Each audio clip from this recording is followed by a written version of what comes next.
सत्य को खोजने वाले आप सभी साधकों को हमारा नमस्कार। हम अंदर से न जाने कुछ खोजते रहते हैं। संतोष हमारे अंदर नहीं और कोई भी चीज बर्दाश्त करने की हमारे अंदर शक्ति नहीं है। सो ये जान लेना चाहिए कि हमारे अंदर ये असंतोष, ये तकलीफें, ये परेशानियां, चिंता, ये क्यों है? इसका कारण हमारा मन है। और ये जो मन जिसे हम कहते हैं, ये हमने ही बनाई हुई एक संस्था है। ये संस्था हमने दो प्रतिक्रियाओं से बनाई है। एक तो हमारे अंदर जब अहंकार हो जाता है तो उस अहंकार के कारण हम प्रतिक्रिया करते हैं। कोई हमारा अपमान करे या किसी पर हमें गुस्सा हो या हम किसी को नाश करना चाहें, इस सब चीज़ों से एक हमारे अंदर विचारों का बड़ा भारी तूफान उठ जाता है और उसी के बुलबुले तैयार हो जाते हैं। और दूसरी तरफ हमारी प्रतिक्रिया होती है वो हमारे संस्कारों से। सुसंस्कार कम है, कुसंस्कार ज्यादा। उन संस्कारों के कारण भी हमारे अंदर प्रतिक्रिया स्वरूप अनेक विचार इकट्ठे हो जाते हैं और ये सारे विचार इकट्ठे होकर एक मन नाम की संस्था हमारे अंदर बना देती है और उसी के सहारे हम चलते हैं, उसी की हम गुलामी करते हैं। जिस प्रकार अब हमने घड़ी बनाई और हम घड़ी की गुलामी करते हैं। हम घड़ी की गुलामी करते हैं और उस गुलामी के सहारे हम बंधे चले जाते हैं। हमने कंप्यूटर बनाया, अब उसकी गुलामी करते हैं। इसी प्रकार हमने ये मन बनाया है और इसी की हम गुलामी करते हैं। अब इस गुलामी में हम समझ नहीं पाते कि जो असलियत है, जो वास्तविकता है, जो रियलिटी है, उससे हम दूर रह जाते हैं। इसी तरह से इस मन से परे जाना चाहिए। जब तक हम इस मन से परे नहीं जाएंगे तब तक हमारे अंदर, मन के अंदर किसी भी प्रकार की शांति प्रस्थापित नहीं हो सकती। और उसके लिए परमपिता परमेश्वर ने हमारे अंदर एक कुंडलिनी नाम की शक्ति रखी है, जिसकी जागृति से हम उस मन को लांग कर और चारों तरफ व्यापी हुई इस परमात्मा की शक्ति से एकाकारिता प्राप्त कर सकते हैं। अब जैसे हर एक चीज का मार्केट होता है, उसी तरह कुंडलिनी का भी मार्केट हर जगह या इसका आप मार्केट नहीं कर सकते। ये एक जीवंत क्रिया है, इसे आप बेच नहीं सकते। जैसे जमीन में एक बीज लगाने से वो अपने आप स्फुरित होता है, उसी प्रकार आपके अंदर बसी हुई कुंडलिनी भी अंकुरित होती है अपने आप सहज। उसके लिए कुछ करना नहीं होता। उसके लिए पैसा तो छोड़िए, कोई व्यर्थ का सायास भी नहीं करना पड़ता। घर छोड़ो, संन्यास लो, फलाना करो, ढिकाना करो, तपस्या करो आदि कोई चीज करने की जरूरत नहीं, क्योंकि इस कलयुग में किसी के पास इतना समय भी नहीं। और दूसरी बात यह है कि ये सब चीज आप कर चुके पिछले जन्म में, अब इस जन्म में आपको पाने का, और ये पाने के लिए आप यहाँ आए हैं और ये पाना बहुत ही सहज और सुलभ है। पहले तो जब ये कुंडलिनी जागृत होती है तो आपके हाथ से चैतन्य की लहरियां बहने लगती है, जो चारों तरफ फैली हुई जो शक्ति है, जिसको आज तक आप सुनते आए हैं वो शक्ति आपके अंदर से बहने लगती है और आपको ये महसूस होती है, आपको प्रतीत होता है कि ये कुंडलिनी की शक्ति जागृत हो गई है और हमारे हाथ से बह रही है। और जब ये शक्ति आपके हाथ से बहने लगती है तो आप वास्तविक में शक्तिशाली होते हैं। कोई पैसे से या मगरूरी से शक्तिशाली नहीं होता। शक्तिशाली होता है ये अंदर की शक्ति से, और ये अंदर की शक्ति जब तक हमारे अंदर जागृत नहीं होगी हम कभी शक्तिशाली समर्थ नहीं हो सकते। अब ये शक्ति आप सबके अंदर है और इस शक्ति का लाभ उठाना यह आपका आज का परम कर्तव्य है। अगर आपने इसका लाभ नहीं उठाया तो इसका जो कुछ भी मूलभूत सवाल होगा वो ये कि क्यों नहीं उठाया आपने, क्योंकि ये आवश्यक है। हर एक धर्म में बताया है कि तुम्हारा फिर से जन्म होना चाहिए। वो जन्म जिसे हम पुनरुज्जीवन कहते हैं, जिसे हम आत्म साक्षात्कार कहते हैं, उसे प्राप्त करना चाहिए। पर उसे लोग अगर सोचे कि काली विद्या से प्राप्त करें तो वो बड़ी गलत फहमी में है। उल्टे काली विद्या में जाने से बहुत नुकसान होते हैं, बहुत तकलीफें हो जाती हैं, इससे कोई फायदा नहीं होता। उल्टे आपके पैसे चले जाते हैं और आपको कोई न कोई बीमारियां लग जाती हैं। बहुत जरूरी है कि आप इस आत्म साक्षात्कार को प्राप्त करें। इसके प्रकाश में आपको पूर्ण शांति प्राप्त होगी। इतना ही नहीं, लेकिन इसके प्रकाश में आपको केवल सत्य जो है, एब्सोल्यूट ट्रूथ जो है, वो पता होगा। आपके उंगलियों पर आप जान सकें। सहयोग से हजारों लोगों की तंदुरुस्ती ठीक हो गई, बहुत सारी बीमारियां भाग खड़ी हुई, कैंसर जैसी बीमारी लोगों की ठीक हुई। उसमें कोई पैसा देने का नहीं, किसी डॉक्टर के पास जाने का नहीं, आप अपनी ही शक्ति से इसे ठीक कर सकते हैं। इसको दूसरे के पास जाने की जरूरत नहीं, कुछ करने की जरूरत नहीं। और जब इतना आसान है तो इसे क्यों न प्राप्त करें।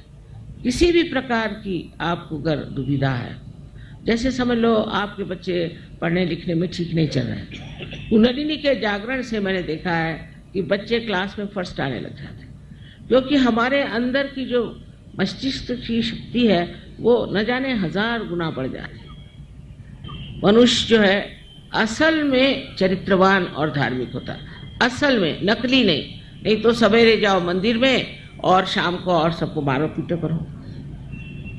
वास्तविक में धार्मिक वो अंदर से हो जाता है। और ये धर्म जो है सारे विश्व में एक ही धर्म है, और वो धर्म है प्यार का, प्रेम का, करुणा का। आज तक हमने प्रेम की शक्ति को कभी भी उपयोग में नहीं लाया, इसलिए सारे प्रश्न खड़े हुए। इस प्रेम की शक्ति को अपने अंदर जब हम जागरूक कर लेते हैं तो फिर हम समझते हैं कि हम कितने वैभवशाली हैं, और हमारे अंदर न जाने हजारों तरह की शक्तियाँ संचरित होती हैं। जैसे आप दूसरों को भी जागृति दे सकते हैं, दूसरों को भी बीमारी ठीक कर सकते हैं, दूसरों का भी आप भला कर सकते हैं और उनको शांति दे सकते हैं। इसको कुछ ज़्यादा सीखना नहीं पड़ता। 1 महीने के अंदर आप अपने ही गुरु हो जाते हैं और आप सब कुछ जानते हैं जो कुछ आपको करना है और जो चीज़ आपको उपयोग में लाना है। उस वक़्त कोई आपको बताने नहीं आएगा कि ये करो या वो करो। हमने देखा है विदेश में एक रात में लोगों ने ड्रग लेना छोड़ दिया। आज जागृति हुई, कल से ड्रग छूट गया, क्योंकि उस प्रकाश में आप देखते हैं कौन सी चीज़ आपके लिए नाशवंत है और कौन सी चीज़ आपके लिए समर्थक है, और आप छोड़ देते हैं फौरन उस चीज़ को जो आपकी नाशवंत है, क्योंकि आप समर्थ भी हैं। बहुत से लोग छोड़ना भी चाहते पर छोड़ नहीं सकते, पर इसके बाद ये शक्ति आपके अंदर प्रकट होती है और उसके कारण आप उसे एकदम छोड़ देते हैं। तीसरी बात जो है कि जो आपका चित्त है वो पूरी तरह से एकाग्र हो जाता है। उसकी चल बिचल खत्म हो जाती है। एक तो आप शांति में जाकर बैठ जाते हैं और शांति में आप एक साक्षी स्वरूप होकर सारे संसार की और एक नाटक की दृष्टि से देखते हैं। जैसे कोई नाटक हो रहा है और ये नाटक देखने में आप समझ सकते हैं कि इसकी क्या गलतियां हैं, क्या अच्छाइयां हैं। आपके अपने स्वयं जीवन के जो प्रश्न हैं उसको भी आप बहुत आसानी से हल कर सकते हैं, क्योंकि आप उन प्रश्नों से बाहर निकल आए। इस प्रकार अनेक विध इसके लाभ हैं, क्योंकि आप एक महान ऊंचे दर्जे के इंसान हो जाते हैं और ये परिवर्तन होना जरूरी है। इस परिवर्तन से सब तरह से हमारी समस्याएं दूर होती हैं। बहुतों को तो संसार में आर्थिक समस्या बहुत है, आर्थिक समस्या के मारे परेशान है। जिनकी आर्थिक दशा ठीक है वो भी परेशान है, जिनकी नहीं है वो भी परेशान। इसका कारण ये है कि आर्थिक व्यवस्था का जो स्रोत है वो हमारे अंदर लक्ष्मी का स्थान है, उसकी एक अपनी व्यवस्था है। वो लक्ष्मी का जब चक्र जागृत होता है और स्वच्छ हो जाता है और पूरी तरह से प्लावित होता है कुंडलिनी से, तो आपको लक्ष्मी का भी प्रसाद बहुत मिलता है। अनेक तरह के इस तरह के जो कार्य हैं अलग अलग चक्रों पे कार्य करते हैं और उस चक्रों पे वो आपको पूरी तरह से एक संपूर्ण व्यक्तित्व दे देते हैं। इस चीज को देखते हुए आपको समझ लेना चाहिए कि ये मौका कितना पवित्रपूर्ण है और कितना इसमें महत्व है कि इस बार आपको आत्म साक्षात्कार लेने से चूकना नहीं चाहिए। सबसे पहली चीज़ है इसे प्राप्त करें और इसे प्राप्त करके आपको जो लाभ होगा वो अनेक होगा। आपका चित्त स्वयं जहाँ जाएगा वहीं कार्यान्वित होगा। बड़े आश्चर्य की बात है कि लोगों को विश्वास ही नहीं होता, उनको अपने ही ऊपर विश्वास नहीं कि हम ये सब कर सकते हैं। अगर अपने ऊपर जरा सा भी विश्वास हो तो ये कार्य पूर्णतया हो सकता है।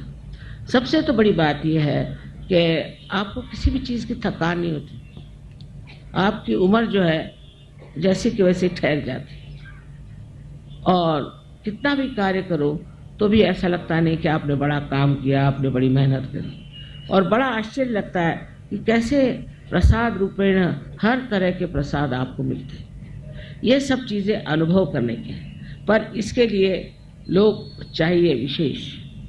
ये इसको कहते हैं, मराठी में हमारे कहते हैं पाहिजे जातीचे, उसकी जात होनी चाहिए। इससे ब्राह्मण मुसलमान हिंदू से कुछ नहीं होता, शूद्र से कुछ नहीं होता। अंदर से जिस आदमी में ये जात होगी, जिसमें ये समझ होगी, ताकत होगी, वही इसे संभाल पाता है और इसमें उतरता है। पर हमने तो देखा कि सर्वसाधारण लोग भी सहयोग में उतर जाते हैं। देहातों में भी सहयोग बहुत फैल गया है, हर जगह फैल गया है। हिंदुस्तान में तो बहुत है, पर कहीं अधिक आप देखिए रशिया में, ऑस्ट्रिया में, हर जगह सहयोग फैल गया। तो इस प्रकार आप लोगों को भी इसे प्राप्त करना चाहिए। इसके लिए आपको पैसा वैसा कुछ देने का नहीं, क्योंकि ये जीवंत क्रिया है आपकी उत्क्रांति के। आज आप इंसान बने, इंसान से आपको अब आत्मा स्वरूप होना है। यही सत्य है कि आप ये शरीर, मन, अहंकार, भावनाएं आदि उपाधि नहीं, किंतु आप साक्षात शुद्ध स्वरूप आत्मा है। उस आत्मा स्वरूप में आपको उतरना है। और दूसरा सत्य है कि चारों तरफ फैली हुई ये परमात्मा की प्रेम शक्ति हमारे लिए लालायित है कि हमारी कुंडलिनी जागृत हो और हमारी एकाकारिता उस प्रेम शक्ति से हो। ये कहने को तो बहुत है और उतना समय नहीं है, लेकिन मैं आपसे इतनी विनती करूंगी कि जिन लोगों को आज जागृति हो जाए उनको ये सोचना चाहिए कि वो अंकुरित हो गए, और अगर इसके वृक्ष बनाने हैं तो आपको थोड़ा सा समय देना होगा, अपनी ओर देखना होगा, और उसके बाद आप देखिए कि आप कहाँ से कहाँ पहुँच जाए। थोड़ा सा समय, थोड़ा सा अपने लिए भी निकालना चाहिए। और उसके लिए हमारे यहाँ बहुत अच्छे सेंटर्स हैं, आप वहाँ जा सकते हैं। वहाँ भी कोई पैसा ऐसा देने का नहीं, कुछ पैसा नहीं, वहाँ जा करके आप देख सकते हैं कि किस तरह से आप अपने अंदर की शक्ति को प्राप्त कर सकते हैं। इसमें कोई भी जाति कोई भी देश, कोई सा रंग, कोई चीज़, उसका फर्क नहीं। आप इंसान हैं और हर एक इंसान के अंदर ये शक्ति है। इसे आप सब लोग प्राप्त करें। आप सबको अनंत आशीर्वाद। अब शांति पूर्वक सब लोग बैठना है और सब लोग मन में विश्वास रखें कि आप सबकी जागृति आज इस वक्त होने वाली है। मतलब ये कि अपने में दोष मत देखिए इस वक्त। कोई लोग सोचने लगते हैं मेरी कैसी जागृत होगी, मैंने ये पाप किया, मैंने वो पाप किया, और बताने वाले भी बताते रहते हैं कि तुमने ये पूर्व जन्म में कर्म करे, वो पूर्व जन्म में कर्म करे, उसके लिए इतना पैसा दो। ऐसी बेकार बकवास करते हैं लोग। जो ऐसा कहते हैं वही पापी है, समझ लीजिए। इस वक्त आप मेरे सामने कोई भी पापी नहीं। तो कृपया ये सोच लीजिए कि आपके अंदर जो भी दोष है, जो भी हुआ सो बीत गया, उसका अब विचार नहीं करना है। इस वक्त आप शांतिपूर्वक यही सोचिए कि मैं बिल्कुल दोषी नहीं। ऐसा सोचने से ये चक्र पकड़ता है। जब आप सोचते हैं कि आपके अंदर दोष है तो यहाँ पे ये चक्र पकड़ता है। इससे अनेक बीमारियां हो जाती, जिसे अंग्रेजी में स्पॉन्डिलाइटिस कहते हैं, अनजाना कहते हैं, और तरह तरह के प्रकार इस एक चक्र के पकड़ने से होते हैं। तो हो गया सो बीत गया उस वक्त के, अब तक क्यों आप लेकर बैठे? इस वक्त गलती उस वक्त ठीक करना चाहिए। तो अपने को कृपया माफ कर दीजिए। और दूसरे ये कि सबको आप एक तरह से, पूरी तरह से माफ कर दीजिए। उनके बारे में सोचना भी गलत है, क्योंकि उससे भी सर दर्द होता है। अब ये बात सोचिए कि आप माफ करें या नहीं करें। आप करते क्या है? कुछ तो नहीं करते। क्या करते हैं आप? कुछ नहीं करते।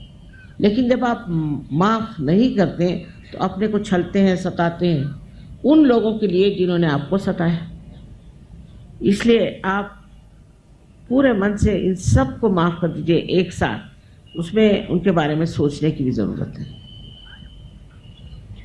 बाकी आप लोग तो एक बड़े पवित्र देश में रह रहे हैं, तो अपने इस धरती माता की पवित्रता को देखते हुए और उसका अंदाज रखते हुए आप लोग कृपया दोनों हाथ मेरी ओर इस तरह से करें। सब लोग थोड़ा ऊपर इस तरह से, दोनों हाथ इस तरह से, क्योंकि ये जो 5 उंगलियां हैं और 6 और 7 और 5, 6 और 7 ये हमारे चक्रों के संकेत हैं। और डॉक्टरी में इसमें इनको सिंपैथेटिक नर्वस सिस्टम के एंडिंग्स माने जाते हैं। तो आप हाथ इस तरह से रखें। इस तरह से हाथ रखने पर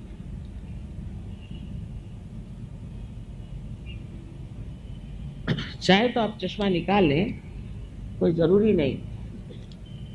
अब आप मेरी ओर राइट हैंड रखें इस तरह से और सर झुका लें और ये देखें कि ब्रह्मरंध्र से, जिसे कि हम तालू कहते हैं, जो कि एक स्निग्ध सा हिस्सा हमारे सर में बचपन में होता है, उसके ऊपर अधांध्र अपना लेफ्ट हैंड रखें, सर झुका के देखिए और देखिए कि आप ही के अंदर से कुछ ठंडी या गर्म हवा जैसी चैतन्य की लहरियां आ रही हैं क्या? देखिए, आदि शंकराचार्य ने कहा था इसका वर्णन सलीलम सलीलम, ठंडी ठंडी हवा।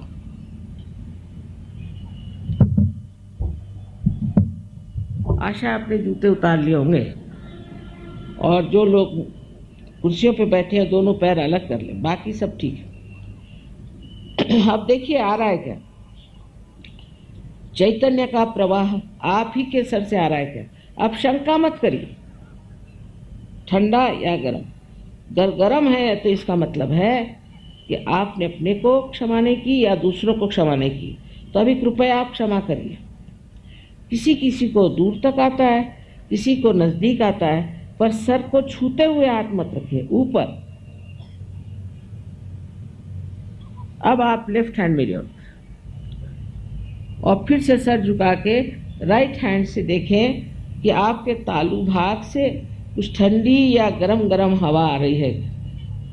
मुझे तो लगता है, बहुतों को ये लगता है कि आप दोषी हैं, इसलिए भी गरम हवा आ रही है। कृपया ये सोचना बंद करें।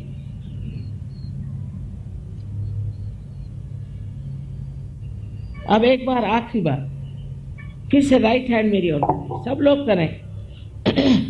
और फिर सर झुका के लेफ्ट हैंड से देखें कि ठंडी हवा आ रही है क्या। बहुत से लोग बेकार बातें करते हैं कि कुंडलिनी जागरण से ये होता है, कुछ नहीं होता। आराम मिलता है, तकलीफें जाती हैं, बीमारियां जाती हैं, मानसिक शांति मिलती है, अनेक विध शक्तियां जागृत होती हैं। ये सब इसलिए कहते हैं क्योंकि उनको जागृति आती नहीं है। हाँ, अब आप लोग दोनों हाथ सर की तरफ, और एक प्रश्न पूछे, 3 बार एक प्रश्न पूछे कि माँ, क्या ये परम चैतन्य है? क्या ये ब्रह्म चैतन्य है? मुझे माँ कहिए, श्री माता जी कहिए। मन में पूछे 3 बार प्रश्न।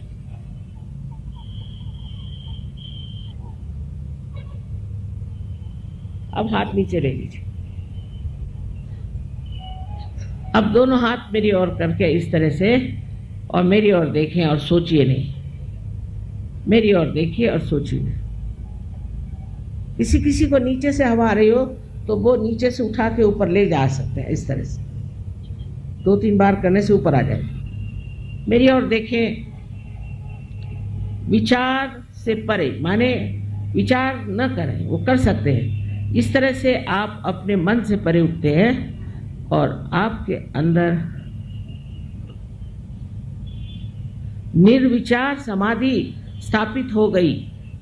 कितने जल्दी हो गई, इसका कारण है ये कलयुग का जोर। हर चीज यहाँ जल्दी होती है।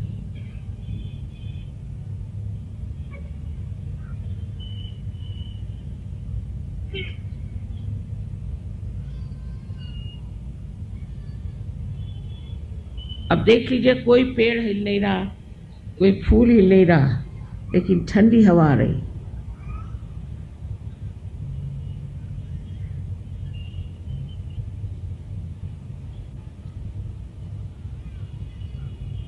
पर जो चीज आसानी से मिलती है उसका महत्व हम लोग समझते हैं। इसलिए अब आप अंकुरित हो गए, और इस अंकुर का आपको वृक्ष बनाना ही पड़ेगा।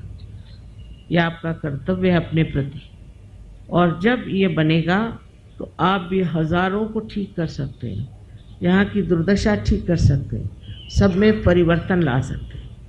ये आपकी जिम्मेदारी हो जाती है। आप सबको मेरा अनंत आशीर्वाद, अनंत आशीर्वाद।